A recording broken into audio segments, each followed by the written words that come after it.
नमस्कार, मैं राजेश भारद्वाज आप सभी का क्लैट प्रेप के ऑनलाइन प्लेटफॉर्म पर हार्दिक स्वागत करता हूं। Hello everyone, welcome to CLAT prep. जैसा कि आप सभी को पता है, हम डेली न्यूज एनालिसिस करते हैं, फैक्चुअल एनालिसिस करते हैं और उसके साथ साथ 20 क्वेश्चंस की प्रैक्टिस भी करते हैं। तो चलिए उसी सीक्वेंस को कंटिन्यू करते हैं। आज कौन सा दिन है? तो आज है 25 ऑफ द सितंबर 2025 और देखते हैं कि आज के न्यूज़पेपर में कौन सी न्यूज़ है जो हमारे काम की है और जो हमारे एग्जाम में आ सकती है। हम उसी काम क्या करते हैं, फैक्चुअल एनालिसिस कर लेते हैं। तो चलिए स्टार्ट करते हैं। कौन सा दिन है आज? 25 ऑफ द सितंबर। तो आज के न्यूज़पेपर में आप लोगों ने ये वाला आर्टिकल जरूर पढ़ा होगा जो कि सीधा सीधा आपके हेल्थ को लेकर लिखा गया है और एक ऐसी न्यूज है जो डेफिनेटली इस साल अगर की मैं बात करता हूं तो लगभग 4 से 5 बार न्यूज में आ चुकी है ना। अगर आप इसे एक बार पढ़ोगे तो आपको याद आएगा, हाँ हमने इसको एक बार पढ़ा भी है। और जो न्यूज बार बार रिपीट होती है डेफिनेटली हमारे काम की होती है। तो कहाँ कहाँ पढ़ा है, चलिए देखते हैं। Just a pinch can reduce an Indians salt overload. देखो है क्या समझना, आपने देखा होगा कि आज के टाइम पर सबसे बड़ा जो कंसर्न है वो क्या है, हेल्थ। आपने एक लाइन पढ़ी होगी, हेल्थ इज वेल्थ, यानी कि जो असली तुम्हारी जो वेल्थ है वो क्या है, तुम्हारी हेल्थ है ना। अगर ये बिगड़ गई तो सब कुछ बिगड़ गया ना, फिर तो वापस कुछ नहीं हो सकता, ये तो पड़ा होगा। और इसे बचाने के लिए हमें क्या करना चाहिए, इसे बचाने के लिए हमें ट्रेडिशनल फूड खाना चाहिए, ठीक है। लेकिन हम क्या खा रहे हैं, हम इसके नाम पर खा रहे हैं HFSS। हम डायरेक्ट उसी की बात कर लेते हैं, है ना। एक ऐसा फूड जिसके अंदर क्या है, आपका हाई फैट, ठीक है, सॉल्ट एंड शुगर, यानी कि एक ऐसा खाना जिसके अंदर तुम सबसे ज्यादा सॉल्ट एंड शुगर का यूज कर रहे हो और जिसकी वजह जिसमें जैसे कि पिकल्स हो गए, ठीक है, पापड़ हो गया, ठीक है, जो भी आपके रीजनल लेवल पर बनते हैं। इवन जो WHO कहता है कि ये सब खाओ, वो मना नहीं करता मत खाओ, लेकिन WHO जानते हो, वर्ल्ड हेल्थ ऑर्गेनाइजेशन, जो कब बना होता है, 7 अप्रैल 1948 को बना होता है, जिसका हेडक्वार्टर कहाँ पे है, तो सिंपल याद रखना, हेडक्वार्टर एट जेनेवा, ठीक है, स्विट्जरलैंड में इसका हेडक्वार्टर बना हुआ है। ये कहता है कि खाओ, लेकिन दिन में सिर्फ और सिर्फ 5 ग्राम के आसपास ही नमक खाना है तुम्हें, इससे ज्यादा 5 ग्राम से ज्यादा पर डे नमक नहीं खाना है। अगर उससे ज्यादा नमक खाते हो तो हार्ट रिलेटेड डिजीज है वो हो सकती हैं, जिनको हम NCD कहते हैं, नॉन कम्युनिकेबल डिजीज, यानी कि जो कम्युनिकेशन से ऐसे नहीं फैलती हैं लेकिन तुम्हारे क्या होती हैं, खाने पीने से हो जाती हैं। जैसे ओबेसिटी है ना, मोटापा। आजकल देखा होगा भारत में सबसे ज्यादा प्रॉब्लम यही चल रही है, जो गरीब है उस बेचारे को खाना नहीं मिल रहा, उसके लिए प्रधानमंत्री गरीब कल्याण योजना चल रही है, PM पोषण योजना चल रही है कि उनको पोषण मिले, उनको न्यूट्रिशन मिले, और जिसको न्यूट्रिशन मिल रहा है उसको इतना मिल रहा है कि वो ओबेस होता जा रहा है। तो हमें उसका बीच का लेवल बनाना है। बताना मुझे कमेंट करके कि आपके जो सस्टेनेबल डेवलपमेंट गोल्स पढ़े हैं आपने, SDG, जिसमें भारत की 99th रैंक थी, आपने पढ़ा था कुछ दिन पहले, उसमें आपका जो एक अच्छी हेल्थ होना, गुड हेल्थ, कौन से सस्टेनेबल डेवलपमेंट गोल में आता है, और जिसको अचीव करने का टारगेट ईयर हमारा क्या है, 2030। कितने गोल हैं उसमें? टोटल 17। तो आपको बताना है कौन से लिस्ट में वो आता है, ठीक है।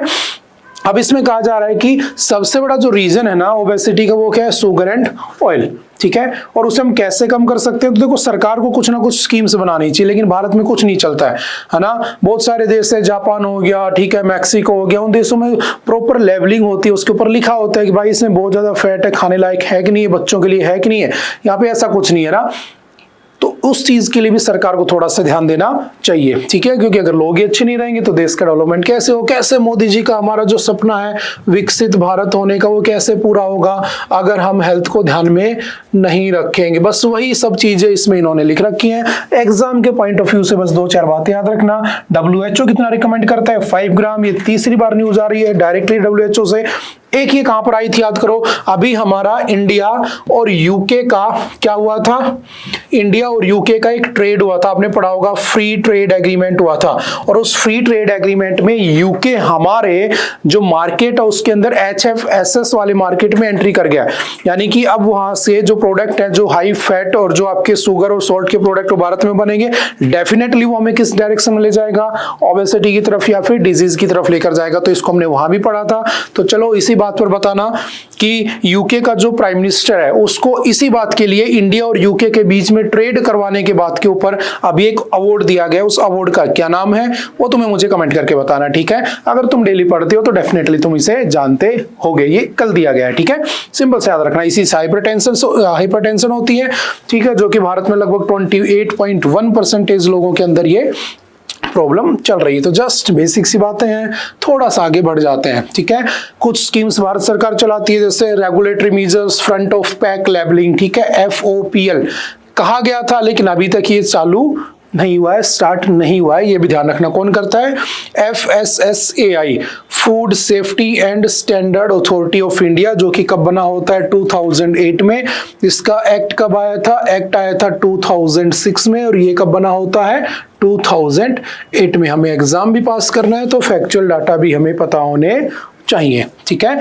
उसके बाद health system and NCD programmes चलाए गए, prevention plus treatment, national programmes for the prevention and control of cancer, diabetes, cardiovascular disease and stroke. आजकल देखा होगा बहुत सी यंग एज में क्या आ जाते हैं? स्ट्रोक वगैरह आ जाती है, तो उसका सबसे बड़ा रीजन क्या है? नमक, तो इससे बच के रहना है।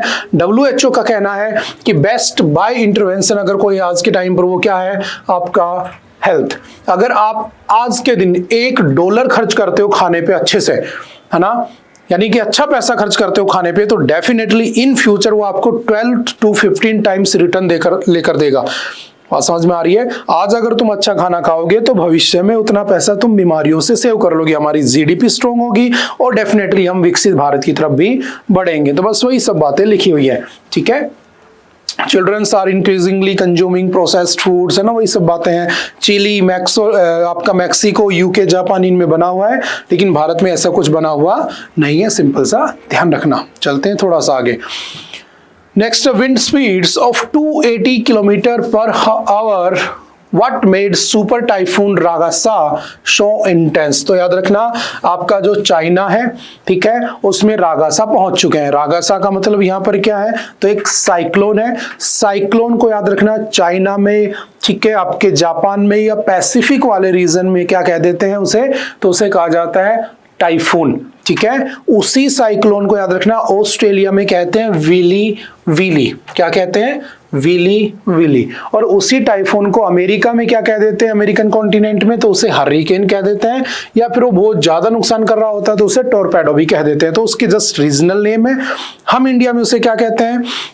उसे आपका साइक्लोन के नाम से जाना जाता है, ठीक है। जैसे भारत में भी बहुत सारे साइक्लोन आते रहते हैं। लास्ट टाइम फानी आया था ना, अभी नहीं आए लेकिन डेफिनेटली आ भी सकते हो। तो उसकी कंडीशंस क्या होती हैं, कैसे साइक्लोन बनता है, अभी कहां पर आ रहा है, कौन कौन सी कंट्रीज है जो साइक्लोन को नाम देती हैं, ये सारे जो क्वेश्चन है डेफिनेटली आपके एग्जाम में बार बार आते रहे हैं। ऐसा नहीं है कि हर बार आते हैं, बट ये रिपीट होते रहते हैं। तो इसको हम एक बार फिर पढ़ लेते हैं, लास्ट ईयर हमने पढ़ा हुआ है, ठीक है।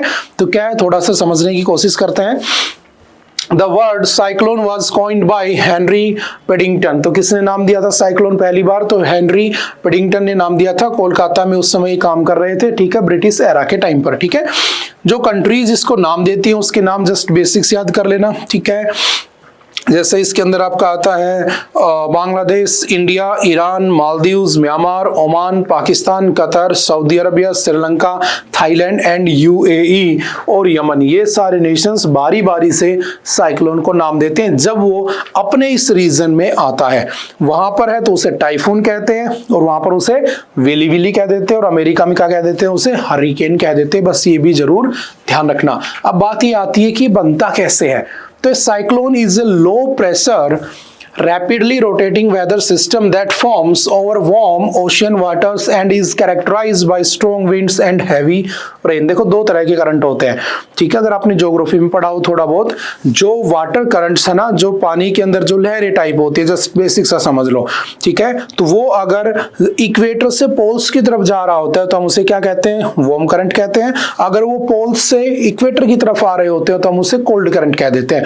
और ऐसे बहुत सारे बने हुए, जैसे आपके कुछ है, अकोस्टक हो गया, लेब्राडोर हो गया, हम्बोल्ट हो गया, ठीक है। ये कुछ कोल्ड करंट है, बाकी सारे वार्म होते हैं ना, 10-12 ही कोल्ड है, ठीक है। तो इनकी वजह से क्या बनता है? आपका एक लो प्रेशर एरिया बन जाता है जहां पर बेसिकली साइक्लोन की फॉर्मेशन होती है। कुछ ऐसा मान लो, देखो समझना, है ना। अभी हो सकता है दोबारा आगे आने को मिले, ठीक है। हम इसको एक बार ढंग से पढ़ लेते हैं। मैंने कहा साइक्लोन जो होता है ना, ध्यान से समझना है ना, सब समझ में आ जाएगा। यहाँ ऐसे कुछ बनेगा, यहाँ पर कुछ ऐसे पानी फ्लो कर रहा होता है, यहाँ पर पानी कुछ ऐसे टकरा के ऐसे फ्लो कर रहा होगा, हालांकि हमने वर्ल्ड ज्योग्राफी में पढ़ा भी है। और ऐसे ही साइक्लोन ऐसे चल रहा होगा, जैसे आपने कभी ना कभी बर्तन धोए होंगे ना, तो जब आप बर्तन धोते हो सिंक में तो कई बार पानी फंस जाता है, तो आप उसमें ऐसे गोल गोल हाथ घुमाते हो तो उसके अंदर जो पानी की स्ट्रक्चर बन जाती है ना, कि पानी एकदम से घूम के जा रहा होता है, बीच में तुम्हें गैप दिखाई देता है, कुछ ऐसा ही बनता है। ठीक है, तो यहाँ पर ये जो गैप बनता है इसे कहते हैं साइक्लोन की आई, उसकी आंख कहते हैं। और ये जो इसकी आई होती है लगभग 25 to 30 किलोमीटर होती है, लगभग, यानी कि 25 से 30 किलोमीटर का डाया होता है उसकी आई का।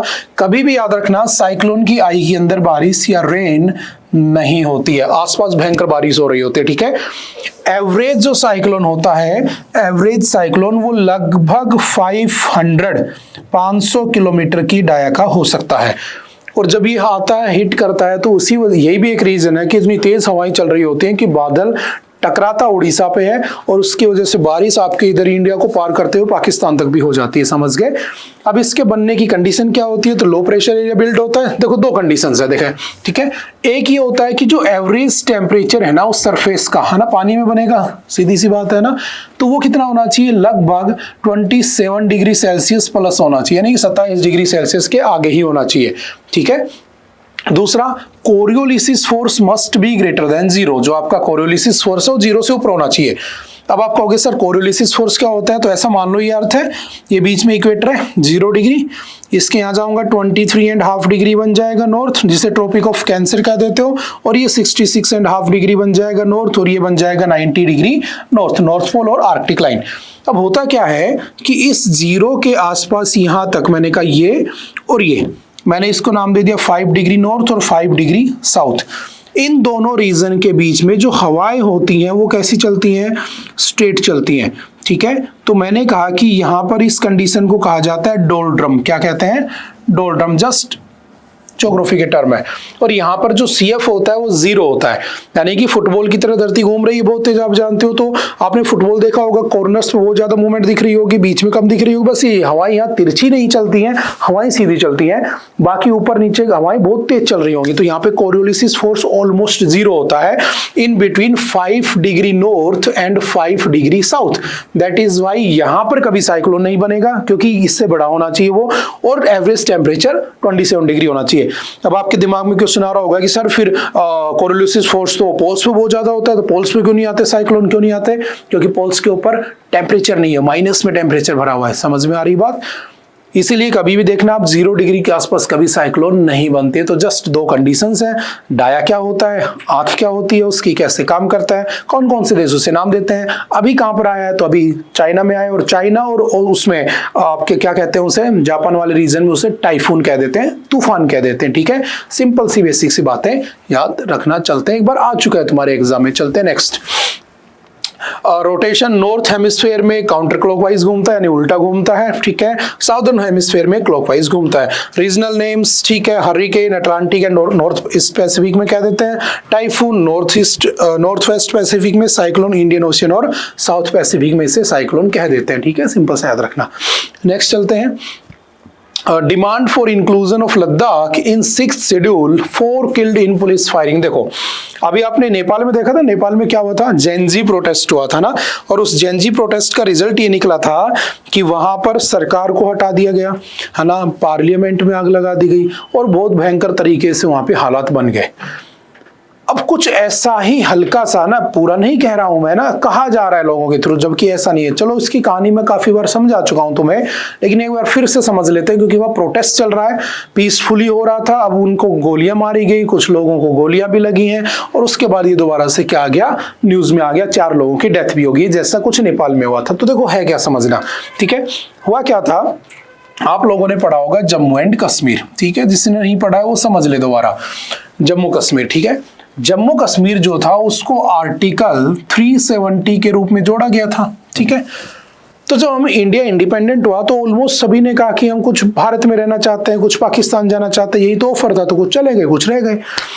550 प्लस देसी रियासतें थी जिनको एक करने का काम किया था किसने? आपके सरदार वल्लभ भाई पटेल ने। That is why he is known as the iron man of India कहते हैं उन्हें। लेकिन दो जगह थी जो सरदार वल्लभ भाई पटेल के काबू में नहीं आ रही थी। कौन कौन सी? एक जूनागढ़, ठीक है, और एक आपका कौन सा? जम्मू कश्मीर। जूनागढ़ का राजा कौन था? हिंदू था, सॉरी मुस्लिम था, लेकिन प्रजा कैसी थी? हिंदू थी। और जम्मू कश्मीर में राजा हरि सिंह हिंदू था, लेकिन जनता कैसी थी? मुसलमान थी। तो मोहम्मद अली जिन्ना और पंडित नेहरू बैठे और बोले ठीक है, एक काम करते हैं, वोट करवा लेते हैं। वोटिंग करवाई गई। अब जब वोटिंग करवाई गई तो जूनागढ़ में कौन है? तो राजा मुसलमान है, लोग हिंदू है, तो कहाँ रहना पसंद करेंगे? तो बोले हम तो भारत में आएंगे। भारत में मिला लिया उसे। अब जम्मू कश्मीर की बारी आई तो बातें मुकर गई। बोले हम तो ऐसा नहीं कहा था, हमने काम तो नहीं करवाएंगे, अब हम राजा की मर्जी है। अब राजा कह रहा मैं तो इंडिपेंडेंट रहूंगा, ना भारत ना पाकिस्तान। लेकिन कभी ना कभी राजा की मर्जी पे छोड़ दिया गया। तो राजा अगर हिंदू है तो डेफिनेटली कभी ना कभी हिंदुस्तान में मिल जाएगा। तो मोहम्मद अली जिन्ना की तरफ से, पाकिस्तान की तरफ से एक ट्राइबल अटैक होता है 1947-48 में जम्मू कश्मीर में। और जो राजा हरि सिंह होता है वो दिल्ली भागता है और दिल्ली जाकर वो साइन वाइन करता है और कुछ ऐसी शॉर्ट में समझ लो भारत को दे देता है। ठीक है, टेरिटरी बिल्कुल शॉर्ट में कहानी है ना। उस समय कॉन्स्टिट्यूशन बन रहा होता है ना। आपको पता है 9 दिसंबर 1946 से शुरू हुआ था एंड 26 नवंबर 1949 को जब 9 को क्या हो गया था? कंप्लीट हो गया था ऑलमोस्ट। उस दिन पार्शल इनेक्ट हुआ था और उसी बीच में ये सब हुआ। तो हमने क्या किया? उसको ऐड किया कॉन्स्टिट्यूशन बनाने वालों ने, असेंबली ने, और उसे 370 देकर स्पेशल कैटेगरी दे दी। कुछ रीजन जैसे टेलीकम्युनिकेशन हो गया, फॉरेन अफेयर्स हो गए, ठीक है, सिक्योरिटी हो गई, ये सेंट्रल ने रख ली अपने पास, बाकी सब स्टेट को दे दिया गया और उसे स्पेशल स्टेट का स्टेटस दे दिया गया। धीरे धीरे बातें चलती रही, हालात बुरे होते गए 2019 में नरेंद्र मोदी जी की सरकार आती है और 370 को हटा दिया जाता है। और सबसे अच्छा कामों में से एक काम उनका माना गया, बहुत अच्छा काम था, हटा दिया। लेकिन जब वो हटा तो उस समय आपने एक मूवी देखी होगी, 3 इडियट। वो 3 इडियट मूवी बेसिकली किस पे बनी है? सोनम वांगचुक, जो वहां का लद्दाख का एक साइंटिस्ट है ना, एनवायरमेंट को मतलब एनवायरमेंटलिस्ट कहते हैं उसे, ठीक है, अच्छा आदमी, बहुत बड़े बड़े उसने काम किया कर रखे हैं। वो भी उस समय रूलिंग पार्टी का बड़े फेवर में था कि बहुत अच्छा हुआ 2019 में 370 हट गई, ये हट गया। तो हमारी सरकार ने क्या किया? जब 370 को हटा दिया तो जम्मू कश्मीर को 2 पार्ट्स में तोड़ दिया।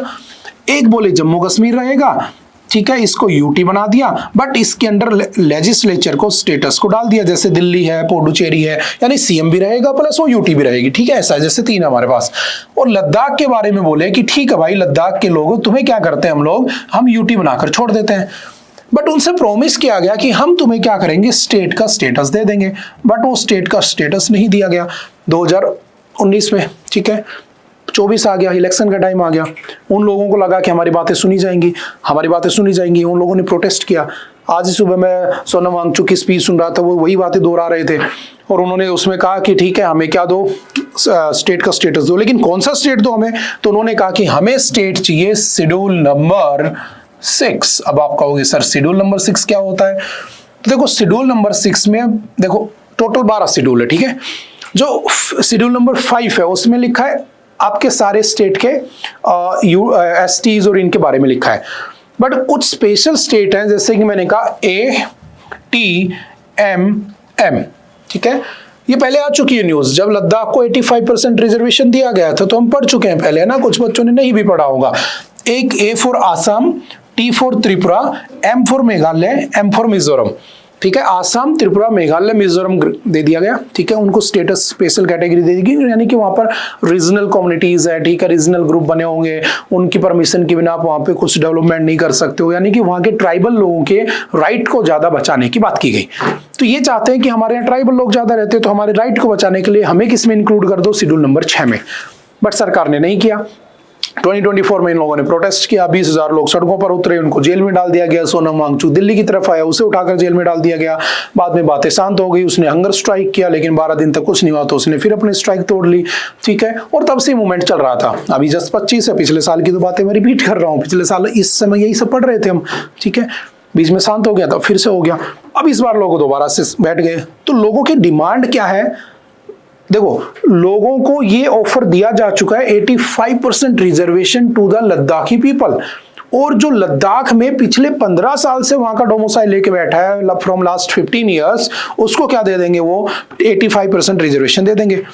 लेकिन उनकी डिमांड है नहीं, हमें क्या चाहिए? हमें स्टेट हुड का स्टेटस चाहिए। बट कौन से आर्टिकल, कौन से शेड्यूल में? शेड्यूल नंबर 6 में। अब ऐसा क्यों? देखो, एक तो वो अपना कल्चर बचाना चाहते हैं, है ना, ट्राइबल कल्चर को बचाने के लिए। क्योंकि कल्चर कब वाइप आउट होता है, जब इंडस्ट्रियलाइजेशन होता है, जब बाहरी लोगों का आना होता है। जैसे मैं अभी जयपुर में खड़ा हूं, मैं कई बार कहता हूं, तो यहाँ पर जयपुर में आपको नहीं लगेगा कि आप राजस्थान में हो, लेकिन आप कहीं दूर, थोड़े दूर गांव की तरफ चले जाओ, कोई दूसरे शहरों में चले जाओ, जोधपुर, बीकानेर, तुम्हें लगेगा यार वास्तव में ये रियल राजस्थान है। क्यों?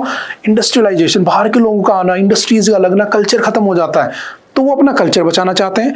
दूसरा, वो हिमालय को बचाना चाहते हैं, क्योंकि वो फैक्ट्री लगेगी, ठीक है, वहाँ इंडस्ट्रियलाइजेशन होगा, कार्बन निकलेगा, कार्बन वहां पर चिपक जाएगा किस पे, जो बर्फ है हिमालय के अंदर, धीरे धीरे वो क्या करेगा, कार्बन हीट को एब्जॉर्ब करेगा, ठीक है, हीट ट्रैप होगी, टेम्परेचर बढ़ेगा, बर्फ पिघलेगी, उन लोगों को उसी एनवायरमेंट में रहने की आदत है, तो उनका तो पूरा कल्चर ही खत्म हो जाएगा, उनका तो एग्जिस्टेंस को थ्रेट आ जाएगा। बात समझ रहे हो?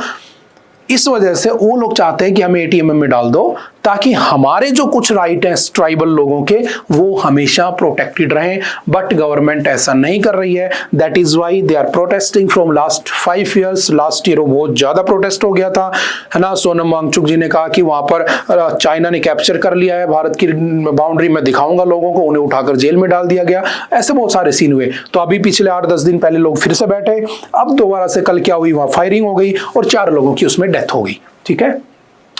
तो ये प्रोटेस्ट और ज्यादा बढ़ गया। तो क्या ये नेपाल वाला प्रोटेस्ट के रूप में बढ़ेगा? कुछ लोगों ने इसे जेनजी प्रोटेस्ट भी कहा। सरकार इसे मना कर रही है कि ऐसा कुछ नहीं हो रहा है। तो देखते हैं आगे क्या होगा, वो हम आगे पढ़ लेंगे, ठीक है। तो याद रखना, शेड्यूल नंबर 6 क्या होता है, एटीएमएम क्या होते हैं, क्यों लद्दाख लड़ रहा है और क्या उसकी लड़ाई है, ठीक है। तो अब कुछ बातें पढ़ लेते हैं। आई होप आप कुछ तो समझ में आया होगा आपके, ठीक है।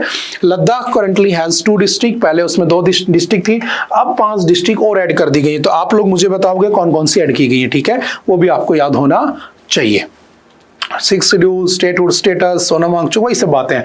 Wider issue, Ladakh people feel question politically disempowered, ठीक है, उनको लग रहा है कि हम पॉलिटिकली डिसएम्पावर्ड है, तो हमें क्या चाहिए, यूटी नहीं चाहिए, हमें क्या चाहिए, स्टेटहुड ही चाहिए, ठीक है।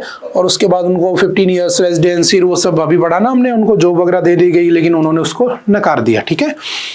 कौन कौन सी लैंग्वेज, है ना, ऑफिशियल लैंग्वेज कौन कौन सी वहां पर बनाई गई, इंग्लिश, हिंदी, उर्दू, भोती और पुर्गी, ये भी याद रखना, एग्जाम में आ सकता है। हमारी सेंट्रल गवर्नमेंट ने अभी एक बिल पास किया था, Ladakh official language regulation bill 2025, जिसमें लद्दाख की 5 लैंग्वेज रिकॉग्नाइज की हुई है। इंग्लिश है, हिंदी है, उर्दू है, भोती है और पुर्गी है, ठीक है, ऑफिशियल लैंग्वेज है। मैंडेट सपोर्ट फॉर सीना, ब्रोकस्काट, बाल्टी और लद्दाखी, इन लैंग्वेज को सपोर्ट किया जाएगा, लेकिन ये ऑफिशियल लैंग्वेज बना दी गई है, ठीक है। तो सिंपल से याद रखना, ठीक है। और इसमें कौन कौन से आते हैं, आसाम, मेघालय, त्रिपुरा और मिजोरम, ये अभी हमने पढ़ाया था। और जो आपका एटीएमएम में किस कमेटी की रिकमेंडेशन पे बना था, तो याद रखना, बारदोलोई कमेटीज रिकमेंडेशन पे इन सभी को एटीएमएम को उसमें डाला गया था, ठीक है, just to protect their cultural और देयर ट्राइबल राइट्स, ठीक है। ये बात थोड़ा सा ध्यान रखना। ऑटोनोमियस डिस्ट्रिक्ट काउंसिल बनी होती है, ठीक है, उसके अंदर आपका रीजनल काउंसिल बनी होती है, मैक्सिमम 30 मेंबर्स होते हैं, 4 गवर्नर नॉमिनेट करता है, 26 उसमें इलेक्टेड होते हैं, और ये सारी मेंबर ही वहाँ कुछ भी डिसीजन लेना होता है उसे लेते हैं। उसके बाद ही वहाँ पर कुछ नया काम करने की परमिशन दी जाती है, ताकि उनके राइट को बचाया जा सके, ठीक है। उसके बाद चलते हैं नेक्स्ट, ये आपके कुछ शेड्यूल्स हैं, शेड्यूल नंबर 1, 2, 3, 4, 5, 6, 7, 8 और 9, 10, 11, 12, ठीक है। ये हमने पढ़ा हुआ है पॉलिटी में, तो मैं थोड़ा सा आगे स्किप कर जाता हूँ, ठीक है। Typhoon Ragasa makes landfall in southern China, ये वही बात है, ठीक है, वो जस्ट वो इंडियन एक्सप्रेस में थी, ये द हिंदू में थी, तो हमने इसको पढ़ लिया है। तो थोड़ा सा आगे बढ़ जाते हैं।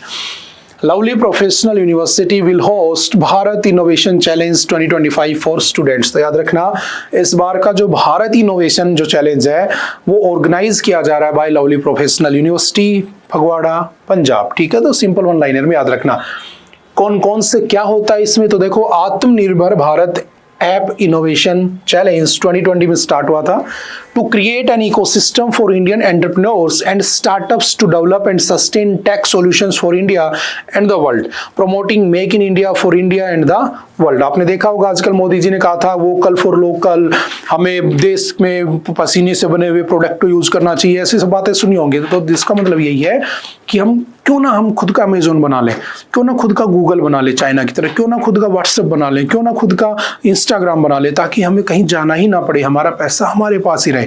तो आजकल देखा होगा वो वीजा वाला भी प्रॉब्लम चल रहा है ना, बहुत सारे इश्यूज चल रहे हैं, टैरिफ वॉर चल रहा है, तो उसी के अंदर इसका आना बहुत ही इंपॉर्टेंट हो जाता है।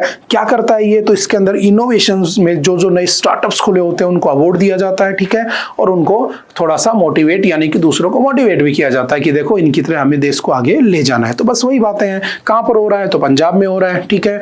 The challenge shorts entries for specific app categories including business, e learning, entertainment, health, news, office, social games and others, ठीक है।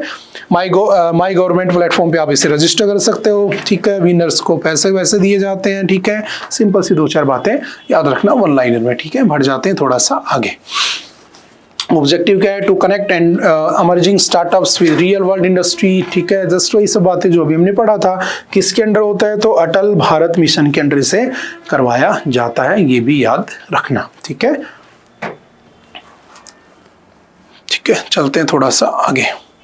Global south must work together says Jaishankar. देखो जयशंकर जी गए हुए हैं और भारत बहुत सारी चीजों में लीड कर रहा है, अगर आप देखोगे ढंग से, है ना।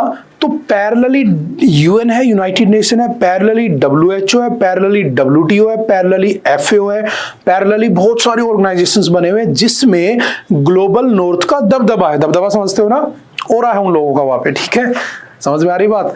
तो हम चाहते हैं कि उसे काट के हम अपना और वहां बना लें और हम एक ग्लोबल साउथ क्रिएट कर लें। अब देखो है क्या, जब सेकेंड वर्ल्ड वॉर हुआ था ना, उस समय दुनिया में 2 ही नाम थे, ठीक है, 2 ही नाम, ठीक है।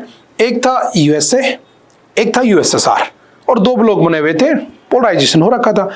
जो देश कहीं नहीं जाना चाहते थे उनके लिए हमारे पंडित जवाहरलाल नेहरू जी ने नैम नाम का एक ग्रुप बना दिया, नॉन अलाइंड मूवमेंट, के भाई वो हमारे साथ आ जाओ।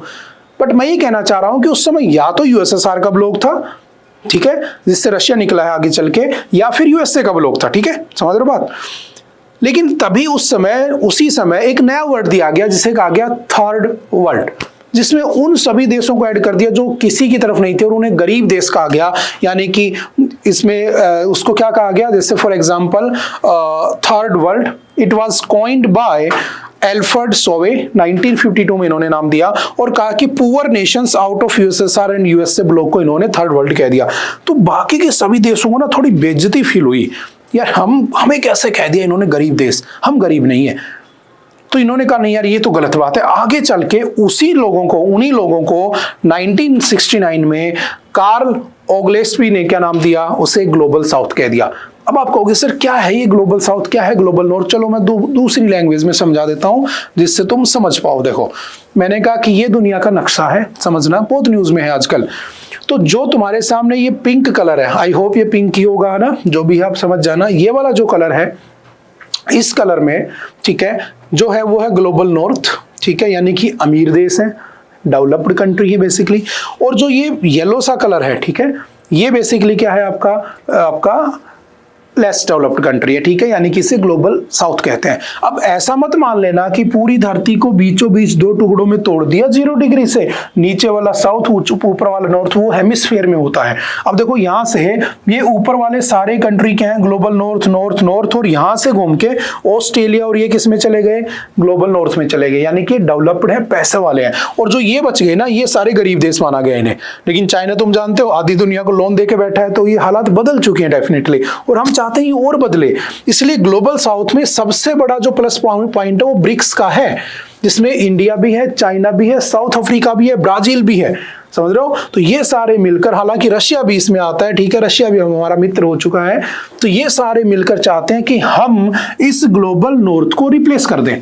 और इसे रिप्लेस करना आसान नहीं है, ध्यान रखना। इनके पास यूनाइटेड नेशन है, जानते हो ना, जो 24 अक्टूबर 1945 को बना था, अभी आने वाला है उसका यूएन डे। इन लोगों के पास WHO है, इन लोगों के पास फूड एंड एग्रीकल्चर ऑर्गेनाइजेशन है, इन लोगों के पास WTO है, इन लोगों के पास NATO भी है, दुनिया भर के ग्रुप लेके बैठे हैं।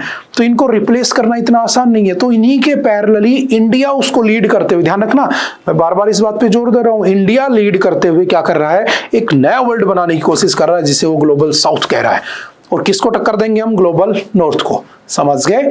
तो बस यही कहानी चल रही है। उसके लिए जयशंकर जी अभी गए हुए हैं वहां पर, उन्होंने कहा, क्या कहा, तो चलिए देखते हैं उन्होंने क्या कहा, ठीक है।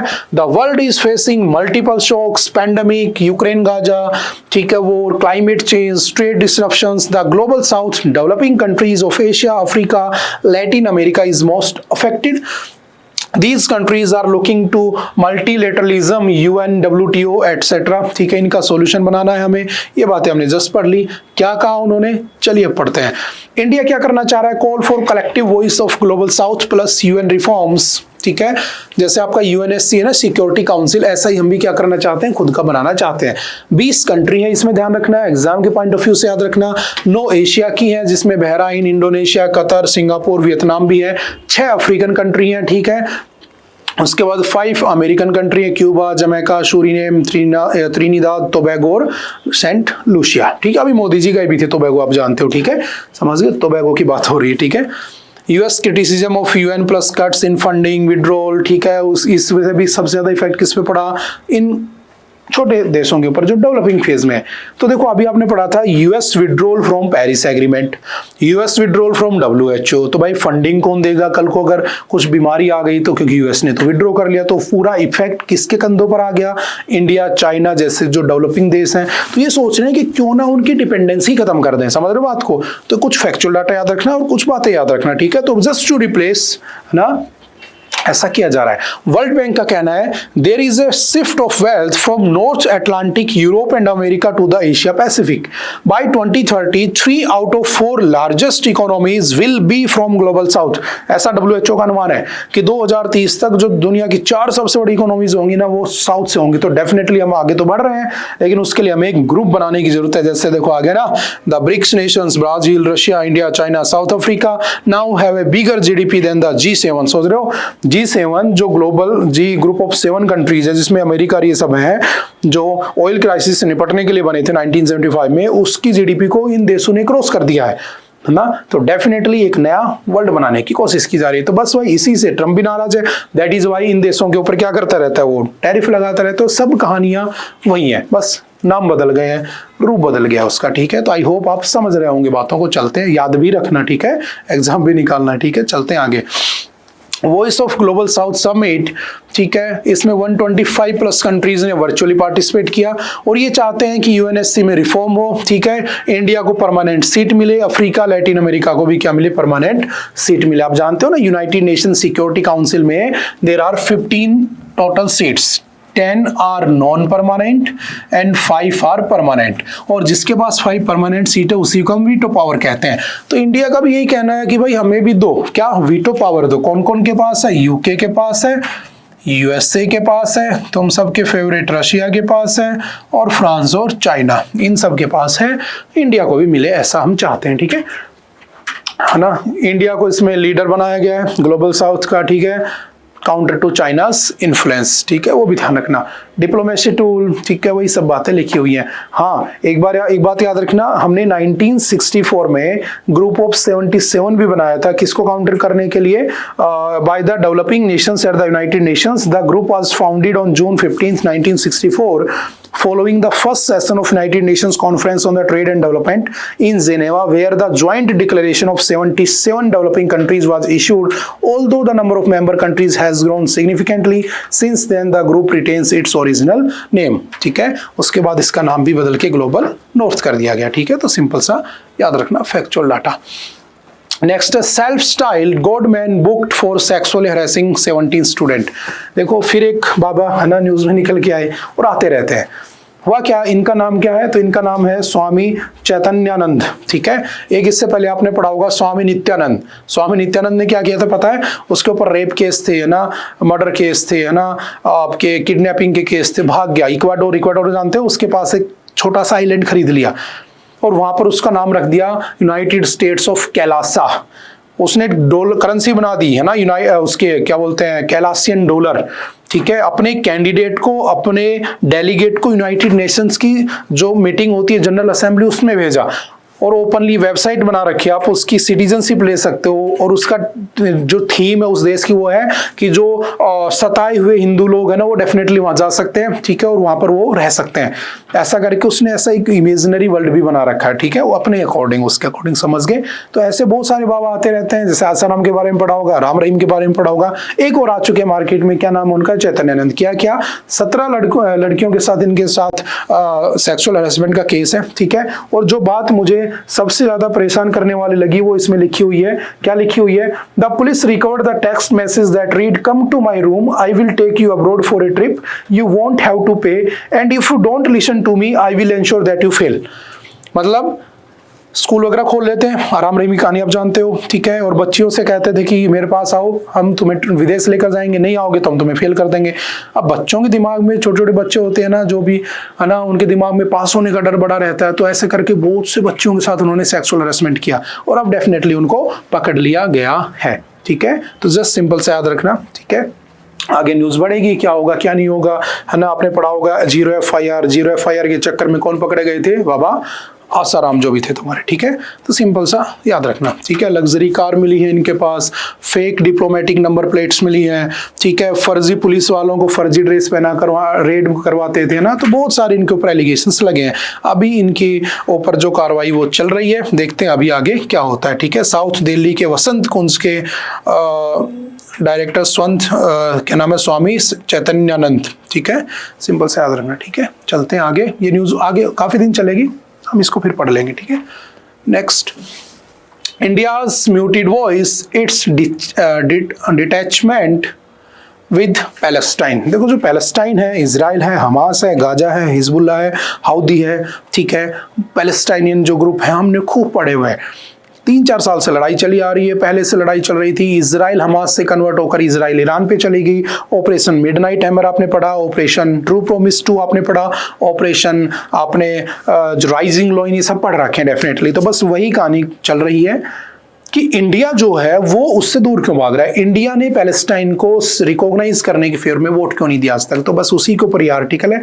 तो आई होप कि आप लोगों ने इजराइल पैलेस्टाइन वाला पूरा इश्यू पढ़ रखा होगा, आपको इनकी कैपिटल, इनकी करेंसी, इनके प्राइम मिनिस्टर सब याद होंगे, ठीक है। इनसे बाउंड्री लगाते हुए कंट्रीज याद होंगी, इनके बीच में आज तक जितने कॉन्फ्लिक्ट हुए हैं वो याद होंगे, ठीक है। इस साल क्या इनके बीच में नया हुआ वो याद होगा, डेफिनेटली एग्जाम में आ सकता है। आई होप कि आपको याद होगा, ठीक है। नहीं है तो भी कर लेना, बहुत से वीडियो लेक्चर अपने डले हुए हैं यूट्यूब के ऊपर, क्लैटपैप के चैनल पर, आप देखो, पढ़ो। फिर भी अगर डाउट हो तो एक बार कमेंट कर देना। इस साल के जो पूरे के पूरे अपडेट हैं वो दोबारा से आपके सामने अपलोड कर दिए जाएंगे, ठीक है। तो इसमें ज्यादा तो पढ़ने की हमें जरूरत है नहीं, हम काफी बार डिस्कस कर चुके हैं, ठीक है। तो वही बात है कि हम क्यों नहीं उनके लिए बात कर रहे हैं, जो गाजा में जेनोसाइड किया जा रहा है हम उसके ऊपर क्यों नहीं बोलते हैं, बस उसी के ऊपर ये आर्टिकल है और कुछ भी नहीं है, ठीक है। चलते हैं थोड़ा सा आगे, लेकिन इसके पीछे एग्जाम में डेफिनेटली आ सकती है चीजें। आई होप आपने पढ़ी होंगी, नहीं है तो पढ़ लेना जरूर उसके ऊपर, ठीक है। काफी बार हम डिस्कस करते रहते हैं। ओके, आई थिंक आज के लिए इतना ही था। आई होप कि आपको बातें समझ में आई होंगी। फिर भी अगर कोई डाउट रहता है तो आप एनी टाइम आकर मिल सकते हैं, पूछ सकते हैं और अपने डाउट को क्लियर कर सकते हैं। मिलते हैं दोबारा से फिर कभी किसी नेक्स्ट लेक्चर में। Okay, bye bye, thank you, have a nice day.